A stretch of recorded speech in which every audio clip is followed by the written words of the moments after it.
Hello and welcome to Stockwatch presented by HBL and powered by Chase Securities. मैं हूं शुजा कुरैशी और मैं हूं शहबाज अशरफ। आज हम जिन तीन कंपनीज के लेटेस्ट क्वार्टरली रिजल्ट्स का रिव्यू करेंगे उनमें OGDC, लकी सीमेंट और इंटरलूप शामिल हैं। अब हम देख रहे हैं कि वैसे हम सेकेंड वीक और दिसंबर हैं तो एक और क्वार्टर एंड होने वाला है, तो एक अच्छी चीज़ होगी कि इन्वेस्टर्स के जहनों में वापस ये चीज़ आ जाए कि पहले क्वार्टर में या थर्ड क्वार्टर में depending on the company results क्या थे और ऑफ कोर्स फिर वो अपने डिसीजंस इन्वेस्टमेंट के हवाले से ले सकते हैं। So let's start with OGDC ने फर्स्ट क्वार्टर में अर्निंग्स पर शेयर जो डिक्लेयर की वो ₹8.91 थी, which is down 5% quarter on quarter, और साथ में ₹3.5 का कैश डिविडेंड भी अनाउंस किया था, इंटरिम कैश डिविडेंड। अगर हम OGDC के फर्स्ट क्वार्टर की हाईलाइट्स चेक करें तो net sales were up 7% quarter on quarter, 96.2 billion rupees की नेट सेल्स रही। Gross margins were up 9.4 percentage points, quarterly basis पे ये 58.5% के थे, और अदर इनकम वाज डाउन 29% और ये 12.18 बिलियन रुपीज़ की थी। सो शहबाज, ओवरऑल अगर देखें जाए तो रिज़ल्ट इतना बुरा नहीं था, फ्लैट था क्वार्टर ऑन क्वार्टर बेसिस पे, ऑलमोस्ट ₹9 की अर्निंग्स हमने देखी है। Yes, I agree. I think result was very much in line with expectations. अगर आप रिजल्ट देखें तो इस क्वार्टर में सेल्स वर अप 7%, और सेल्स अप होने के 2-3 रीजंस हैं। नंबर वन, अगर आप देखें oil prices were up about 4%, और हम देखते हैं पिछले कुछ क्वार्टर्स में जो गैस के टेलमेंट या ऑयल के टेलमेंट हो रही थी because of line pack gas issues, उस बार बेहतर हुई है। सो येस, प्रोडक्शन वाइज भी even gas and both oil were up, which was a positive thing. अगर आप ओवरऑल देखें सेल्स तो अप है, बट जो आपका रिजल्ट है और सीक्वेंशियल बेसिस वो आपका नीचे आया है। उस हमने ये देखा है कि अगर आप एक और इसमें पॉजिटिव चीज़ है ऑपरेटिंग कॉस्ट की वजह से, अगर जो ग्रॉस मार्जिन है वो काफ़ी बेहतर आए सीक्वेंशियली, बट अगर आप देखें जो आपकी अदर इनकम थी वो सिग्निफिकेंटली डाउन। उसका एक रीज़न तो ये है कि इस क्वार्टर कंपनी ने कुछ FX लॉस बुक करे अबाउट 1.1 बिलियन के, और एक और एलिमेंट इसमें जो नेगेटिव था वो शेयर ऑफ प्रॉफिट एसोसिएट था। आपको पता है कि इसमें इनकी मारी की होल्डिंग है, तो लास्ट क्वार्टर जो फोर्थ क्वार्टर था उसमें मारी का प्रॉफिट ज़्यादा था कंपेयर टू फर्स्ट क्वार्टर, जिसकी वजह से हमने देखा कि जो आपका overall result was little bit decline despite of increase in sales volumes and sales price. तो एक और इसमें एलिमेंट ये भी था, अगर आप एक्सप्लोरेशन कॉस्ट देखें वो भी सिग्निफिकेंटली डाउन है। हमने ये देखा है कि लास्ट क्वार्टर ऑल्दो कोई ड्राइवर एक्सपेंस तो नहीं था, बट इस क्वार्टर में आई थिंक जो geological activity on the lower end रही है, जिसकी वजह ऑन आपका जो exploration cost on the lower end रहा है। सो ओवरऑल अगर आप देखें result was very much in line with expectations, और ये चीज़ हम अच्छी देख रहे हैं कि compare to like Pakistan petroleum, OGDC is spending a lot on finding new reserves, जिसकी वजह से अगर आप देखें कुछ फील्ड्स की नेचुरल डिप्लीशन हो रही है तो they are reserve replacement ratio काफ़ी इनका बेहतर है। इसकी वजह से हम ये देख रहे हैं कि they are able to find new wells and new development wells, जिसकी वजह से वो अपनी जो आपकी ऑयल की प्रोडक्शन है और गैस की प्रोडक्शन है वो इंक्रीज़ कर पा रहे हैं। अच्छा, इसमें एक चीज़ और भी है, जो अदर इनकम आपने कहा ना कि नीचे है 29%। अब गोइंग फॉरवर्ड इन्वेस्टर्स के कंसर्न ये है कि जो रेको डेक में एक्सपेंसेस होंगे तो अब उस पर क्या प्लान है? क्या जो इनका अपना कैश है वो ज़्यादा यूटिलाइज होगा? वी नो ऑफ कोर्स के ये लोन्स भी लेंगे, बट अदर इनकम से अब ज़्यादा उम्मीद नहीं रखनी चाहिए going forward?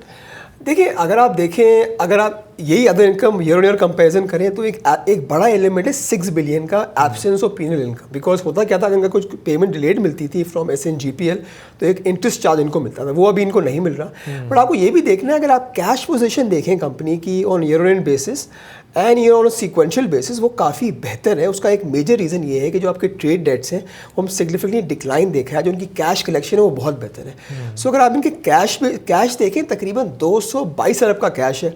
So yes, going forward, we know they'll be investing in different mining leases and in Rico Deck, जिसमें एक surplus capex की requirement होगी। हमने देखा भी है कुछ उन्होंने capex करा है, तो it could be a mix of debt and equity। But देखें जहाँ तक अब एक एंगल डिविडेंड का एंगल है, हमने देखा कि पहले क्वार्टर में इन्होंने ₹3.5 का डिविडेंड दे दिया। So I think they have ample liquidity available. और Rico Deck की अगर आपको पता है आपकी स्टैगर्ड पेमेंट्स होंगी 2-3 सालों में होंगी, सो जो एक्सपेक्टेशन जो बिल्डअप हो रही है कि डिविडेंड पूरे साल का ₹16 आ जाएगा, आई थिंक वो इम्पैक्ट नहीं होगा।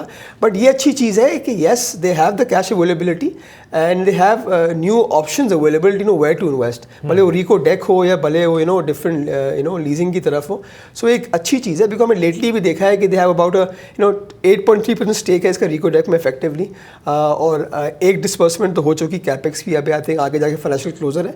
सो विल बी सीइंग कैपेक्स करते रहेंगे, वेदर इट्स रिको डेक और whether it's in finding new wells और development wells, and as long as इनकी कैश जनरेशन जो है वो इंप्रूव होती रहेगी तो फिर इतना आई थिंक। देखिए, अगर आप जहाँ तक आप कैश कलेक्शन कलेक्शन की बात कर रहे हैं, हम देख रहे थे कुछ क्वार्टर पहले काफ़ी तेज़ी से इंप्रूव हो रही थी, but the last few quarters is nothing negative, but एक स्टैग्नेंसी आ गई है। ये हमें अच्छी बात है कि जो भी कमा रहे हैं इनकी वो कैश अर्निंग्स है, विच इज़ वेरी पॉजिटिव। इसमें एक और एलिमेंट है कि जो कलेक्शन और स्पेशली गैस सेल्स है वो और बेहतर है। So overall I think trend OGDC में अच्छा है। दूसरा एलिमेंट ये भी एक एंगल आता है कि अगर आप देखें 9 रुपये की earning I almost for the quarter, तो वी कैन एक्सपेक्ट कि पूरे साल की अर्निंग तकरीबन 48-40 रुपये हो सकती है, और डिविडेंड भी जो तकरीबन 3.5 रुपये दिया है फॉर सब्सिक्वेंट क्वार्टर्स, हम देखेंगे कि 38-40 रुपये 38 से 40 रुपये अर्निंग पूरे साल की हो सकती है। और जहाँ डिविडेंड दिया है तकरीबन 3.5 रुपये का, हम एक्सपेक्ट 4 रुपये कर रहे थे, बट वी कैन एक्सपेक्ट कि कंपनी एवरी क्वार्टर डिविडेंड भी देगी। अब वो 4 रुपये होती है, 3 रुपये होती है, हमारी पूरी एक्सपेक्टेशन है पूरे साल में कंपनी का डिविडेंड तकरीबन 16 रुपये होगा। ओके, अब हम लकी सीमेंट के रिजल्ट्स का भी जायजा ले लेते हैं। लकी सीमेंट ने फर्स्ट क्वार्टर में अर्निंग्स पर शेयर डिक्लेयर की, अगेन कंसोलिडेटेड बेसिस पे 15 रुपये 1 पैसे की, विच is up 12% quarter on quarter, और 23% का इजाफा है ईयर ऑन ईयर बेसिस पे। तो काफ़ी अच्छे रिजल्ट्स थे लकी सीमेंट के। कोई डिविडेंड ऑफ कोर्स अनाउंस नहीं करती है लकी फर्स्ट क्वार्टर के रिजल्ट्स के साथ, और वही हमने यहाँ देखा। अगर हम फर्स्ट क्वार्टर की हाईलाइट्स चेक करें तो फर्स्ट क्वार्टर में net sales were up 6%, quarterly basis पे 123.6 बिलियन रुपीज़ की रही। Gross margins were up 1 percentage point, 25% के ग्रॉस मार्जिन्स रहे। और अगेन यहाँ भी हम देख रहे हैं कि other income was down 45% quarterly basis पे, और ये 4.1 बिलियन रुपीज़ की रही। तो अर्निंग्स तो काफ़ी अच्छी डिक्लेयर की हैं लकी ने फर्स्ट क्वार्टर में। देखिए ओवरऑल देखें लकी सीमेंट का रिजल्ट देखें, भले वो स्टैंड लोन बेसिस हो या कंसोलिडेटेड बेसिस हो, result was very healthy. Especially we should here talk about cement operations. अगर आप सीमेंट ऑपरेशंस के नंबर देखें, sales increase was in double digits, आपका सेल्स भी इंक्रीज हुआ। अच्छी ये बात है कि आपकी सेल्स की जो वॉल्यूम्स है वो मोर ड्रिवन बाय लोकल सेल्स। जब आपकी लोकल सेल्स होती हैं तो हम ये देखते हैं कि जो आपको उसमें मार्जिन भी बेहतर होते हैं। एक्सपोर्ट भी इंक्रीज हुई हैं, बट लोकल सेल्स ज़्यादा थी। अगर आप ये देखें कि जो मार्जिन थे फॉर द क्वार्टर वो about 39%, they were one of the highest margin in the cement industry. अगर आप देखें ये चीज़ लास्ट क्वार्टर तकरीबन 32 से 35% थे। सो एक सब्सटैंशियल इंप्रूवमेंट है मार्जिन पे। ये स्टैंड अलोन बेसिस पे यहाँ हमने बताया कि जो है बिकॉज मार्जिन देखिए ऑन अ कंसोलिडेटेड बेसिस भी इंप्रूव हुए हैं, बट स्टैंड लोन बेसिस भी मार्जिन इंप्रूव हुए हैं। बिकॉज हमें पता है कि अगर आप देखें टोटल इनकी अर्निंग तकरीबन 15 रुपये की थी, उसमें 10 रुपये कॉन्ट्रीब्यूशन सीमेंट से आया है। सो येस वी नो कि cement even compare to other industry players is doing tremendously well, और गोइंग फॉरवर्ड हमें लगता है कि सीमेंट से काफ़ी हेल्दी प्रॉफिटेबिलिटी रहेगी। ओके, नाउ यहाँ भी हम देख रहे हैं कि अदर इनकम काफ़ी नीचे। इज़ दैट ओनली बिकॉज जो इंटरेस्ट रेट में कमी हुई है? देखिए इसमें 2 एलिमेंट हैं। इसमें तो अगर आप देखें other income is down because of low interest rates, but I think surprising element इसमें लकी के रिजल्ट में was other income on stand loan result. वहाँ ओवरऑल एक्सपेक्टेशन थी कि तकरीबन 5-5.5 रुपये की अर्निंग आएगी, बट लकी की अर्निंग तकरीबन 10 रुपये की आई। उसमें यह था कि 6 अरब रुपये का डिविडेंड इनको लकी इलेक्ट्रिक पावर से आया। हमने देखा है कि लकी इलेक्ट्रिक पावर की जो प्रॉफिटेबिलिटी है वो तो 20 बिलियन की है, बट डिस्ट्रीब्यूटेबल जो प्रॉफिट है वो 10 अरब का है because of debt repayments. But साल में एक दफ़ा ये डिविडेंड ज़रूर देती है, but this usually happens in second quarter और थर्ड क्वार्टर, बट इस टाइम इसने डिविडेंड थोड़ा पहले दे दिया, सो इसलिए थोड़ा result was better than expectation. But I think और एक एंगल इसमें ये हो सकता है कि येस हमने देखा है पिछले आई थिंक 3 सालों से कंपनी जो है लकी इलेक्ट्रिक पावर 6 अरब का डिविडेंड दे रही है, और however the profitability is much more right. So अब ये बात आगे हो सकती है कि yes they might announce another dividend in subsequent quarters, जिसकी वजह से जो प्रॉफिटेबिलिटी है ओवरऑल वो can be higher than expectations. Okay, अच्छा अगर इसके हम अर्निंग्स पे बात कर लें फॉर द फुल ईयर, तो क्या एक्सपेक्टेशन है? 15 रुपये की फर्स्ट क्वार्टर में कंसोलिडेटेड, तो क्या सिंपली अगर हम इसको देख लें तो 60 रुपये की अर्निंग्स एक्सपेक्ट की जा सकती है? येस 15 रुपये की अर्निंग इससे पहले क्वार्टर कर ली है, और आई थिंक ओवरऑल 60 रुपये की earning the company can easily do because of because देखिए आपको ये देखना है कि इट्स सब्सिडीज जो हैं स्पेशली, या इसके जो फॉरेन ऑपरेशंस हैं जो इराक और कॉन्गो में, they are doing well, they are doing really well. तो लोकल ऑपरेशन सीमेंट्स के बेहतर हैं, इनके जॉइंट वेंचर्स जो हैं सीमेंट के वो अच्छा कर रहे हैं। When even their mobile business and their motor company जो Lucky motor company, they are doing tremendously well. Where as जो इनकी जो केमिकल बिजनेस थोड़ा सा slightly down है, but because of better profitability and gross margins of cement operations, this company is really doing well. So overall, yes, we can expect decent profitability रह सकती है, but going forward एक और I think question investor का सवाल होता है dividend क्यों नहीं देती, because we exactly know कि कंपनी की जो कैश फ्लो जनरेशन है it's huge, अगर अभी आप देखें कंपनी के जो कैश फ्लो अवेलेबिलिटी है तकरीबन 112 रुपये पर शेयर है, if not mistaken cash and cash equivalent 180 billion rupees की है. Yes the company has the ability to give dividends, but we know कि कंपनी एक अच्छी ये बात है एज ए मैनेजमेंट कि they are always looking for new opportunities and always looking for new ventures जहाँ एक अच्छा ROE हो. हमें पता ही है लेटली कि they are even bidding for with a consortium with Habibullah sahab in for PIA and they are heavily investing into Balochistan in different mining leases, जिसका of course when it comes to mining वो उसका I think result थोड़ा सा या impact on the profit थोड़ा time बाद आएगा, but it's a heavy capex thing. So we know कि इस तरह से वैल्यू ऐड कर रही होती है ये आई थिंक एक लेगेसी रही है लकी की कि ये इतना डिविडेंड नहीं देती है. They try to maximise the shareholder return by investing in good ROE projects. अगर आपको ये वीडियो पसंद आ रही है तो अभी सब्सक्राइब करें. यहाँ पर वक्त हुआ एक ब्रेक का, और ब्रेक के बाद हम इंटरलूप के फर्स्ट क्वार्टर के रिजल्ट्स पे रिव्यू करेंगे. Stay tuned.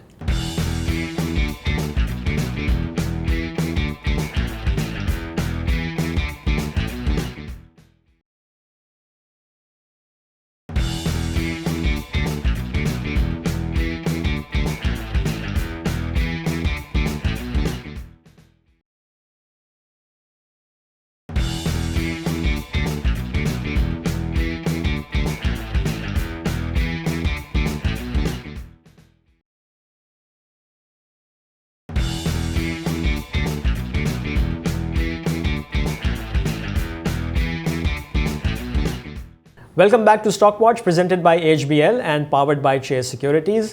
अब हम इंटरलूप के रिजल्ट्स पे भी नजर डाल लेते हैं. इंटरलूप ने अपने फर्स्ट क्वार्टर के रिजल्ट्स अनाउंस किए और earnings per share first quarter में अनकंसोलिडेटेड बेस पे ₹2 की रही, which is up 5.26% quarter on quarter. Interloop की अगर हम हाईलाइट्स चेक करें फॉर फर्स्ट क्वार्टर तो net sales were down 8.75%, 43.77 billion rupees की रही. Gross margin were up 1.1 percentage points to 23.2%, और फाइनेंशियल चार्जेस में हमने कमी देखी है यहाँ पे 13.5% की क्वार्टरली बेसिस पे, और फाइनेंशियल चार्जेस 1.7 बिलियन रुपीज़ करे इन द फर्स्ट क्वार्टर.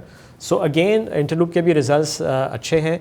अब लेट्स सी गोइंग फॉरवर्ड ये कुछ इंप्रूवमेंट आती है in the next few quarters या ये ही अर्निंग्स रहती हैं. देखिए अगर आप सेल्स देखें ऑन अ सीक्वेंशियल बेसिस तकरीबन 8 से 9% की हमने कमी देखी गई है. That was expected because seasonal था.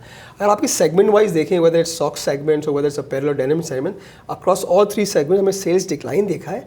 बट आई थिंक एक अच्छी ये बात है कि हमने जो कुछ क्वार्टर्स पहले जो कंपनी के जो gross margin were about in the range of about 18-19%, then up to 23%. और हमने ये देखा है डिस्पाइट ऑफ लोअर सेल्स जो कंपनी के लेटेस्ट जो मार्जिन है ग्रॉस मार्जिन वो तो काफ़ी वो 1 परसेंटेज पॉइंट ऊपर है. अगर आप सेगमेंट वाइज देखें वो अक्रॉस द सेगमेंट ऊपर है, वेयर एज जो आपका अपैरल सेगमेंट है उसके जो ऑपरेटिंग लॉसेस तकरीबन 30% होते थे वो तकरीबन 15% पे आ गए. सो ये आई थिंक एक रीज़न ये है कि बिकॉज एक तो ओवरऑल आपकी जो इनपुट प्राइसेस है कॉटन की वो थोड़ी सी नीचे आई हैं और थोड़ी प्राइस निगोसिएशन भी हुई. इसके हमने देखा है कि ओवरऑल ग्रॉस मार्जिन काफ़ी बेहतर हैं. देखिए इसमें एक आपको ये एंगल ये देखना है कि गोइंग फॉरवर्ड कंपनी की प्रॉफिटेबिलिटी कैसे रहेगी. बिकॉज हमने देखा है कुछ क्वार्टर्स पहले व्हेन द कंपनी वाज एक साल पहले जब तकरीबन कंपनी से 16 पैसे कमाए थे, तकरीबन अभी ₹2 कमाए. So we can expect going forward. I think management की भी एक्सपेक्टेशंस है कि because of better demand of apparel segment, because हमें पता है कि apparel segment is very labour intensive. जितनी यूटिलाइजेशन लेवल ज़्यादा होती है उतनी प्रॉफिटेबिलिटी बेहतर हो सकती है. तो यस हो सकता है कि इस साल जो आपका एक ही सेगमेंट है अपैरल का वो जो फिलहाल इट्स अंडर ऑपरेटिंग लॉस वो इस साल ब्रेक इवन कर जाए. सो अगर आप देखें yes we can expect little bit higher sales in subsequent quarters because of higher demand in apparel segment and the sock segment. पर अगर ओवरऑल देखें अगर ₹2 की इसने अर्निंग या ₹1.90 की अर्निंग पहले क्वार्टर में करी है, सो वी कैन एक्सपेक्ट पूरे साल कंपनी तकरीबन ₹8 से ₹9 अर्निंग कर सकती है ओवरऑल. अच्छा, इसके अलावा अगर हम देखें इंटरलूप में, so what do we expect कि ये जो अभी हमने एक एक्सपोर्ट प्रोसेसिंग का सरचार्ज वापस लिया गवर्नमेंट ने। फिर हमने लास्ट स्टॉक वॉच में फोकस किया था, अब एनालिस्ट ये कह रहे हैं कि गवर्नमेंट ऑफ पाकिस्तान के पास थोड़ा सा जगह है कि वो रुपया डिप्रिशिएट करें, तो उससे भी एक्सपोर्ट्स जो हैं वो थोड़ी बढ़ सकती हैं। और उसके रीज़न ये है बिकॉज हमारी जो कंपीटिंग कंट्रीज़ हैं, अगर वहाँ पे उनकी करेंसीज जो हैं वो डिप्रिशिएट हुई हैं, तो हम ये भी कर सकते हैं ताकि हमारी एक्सपोर्ट्स कंपेटिटिव रहें। देखिए आपकी बात तो बहुत वैलिड है, बट गोइंग अगर आप देखें द लास्ट हिस्ट्री हम उठा के देखें तो बिकॉज ऑफ रूपी डिप्रिसिएशन में कोई खास फ़र्क नहीं पड़ता in terms of volumetrics. I think major issue जो टेक्सटाइल कंपनीज़ का या मैन्युफैक्चरिंग कंपनी है, that's it. Of course volumes तो हैं, but if taxation can be brought down, because हमें पता है 1 साल पहले जो टेक्सटाइल सेगमेंट था that was part of zero rating regime था, उसको टैक्स एग्जेम्प्ट स्टेटस में ले आए। जो टैक्सेशन आपकी टर्नओवर टैक्स था उसको फाइनल टैक्सेशन में ले आए। तो ये ज़्यादा मेजर इश्यूज़ हैं। अगर ये रिजॉल्व हो जाते हैं कि थोड़े से ऑन द लो साइड हो जाते हैं, तो आई थिंक कंपनी की प्रॉफिटेबिलिटी भी बेहतर होगी और कंपनी काफ़ी कंपेटिटिव हो सकती है। हमें पता है कि अब जीरो रेटिंग पे तो सॉरी आपकी बात कट रही है, बट जीरो रेटिंग पे तो IMF नहीं मानता है। इतने सालों बाद उन्होंने कराया है, तो आई थिंक ये चीज़ तो नहीं होती, but I think turnover tax पे गवर्नमेंट कुछ डिसाइड कर सकती है। एक और एंगल भी है कि पहले जो इंटरलूप की Reliance was heavy on captive power plants gas में, फिर गैस में टैक्स लगा दिया, इसकी वजह से वो रिलायबिलिटी ख़त्म हो गई। बिकॉज मगर आई थिंक इंटरलूप की हमेशा खासियत रही है कि yes they are always investing and always focus is cost optimisation. So yes they heavily investing in renewables. तो हमने ये देखा है कि लेटली आपकी चीज़ें बेहतर हुई हैं, इन टर्म्स ऑफ फ्यूल मिक्स भी बेहतर हुई है, इसकी वजह से प्रॉफिटेबिलिटी बेहतर हुई है। So going forward I think रूपी, अगर आप real interest rate, real effective exchange rate देखें या आप आपके इंपोर्ट्स का एंगल देखें, तो येस थोड़ी गुंजाइश है, बट ओवरऑल अगर आप देखें स्टेट बैंक का जो स्टांस है, येस दे नो कि यार आपके जो भी आपके एक्सपेक्टेड आउटफ्लोज हैं, अगर उससे बेहतर आपके इनफ्लोज एक्सपेक्टेड है, so I think rupee can be manage here at a decent level overall. ठीक है, okay Shahbaz, thank you very much. Thank you. And that's it for this episode of stock watch. आपसे मुलाकात होगी अपने regular show में on Saturday. Take care, खुदा हाफिज़।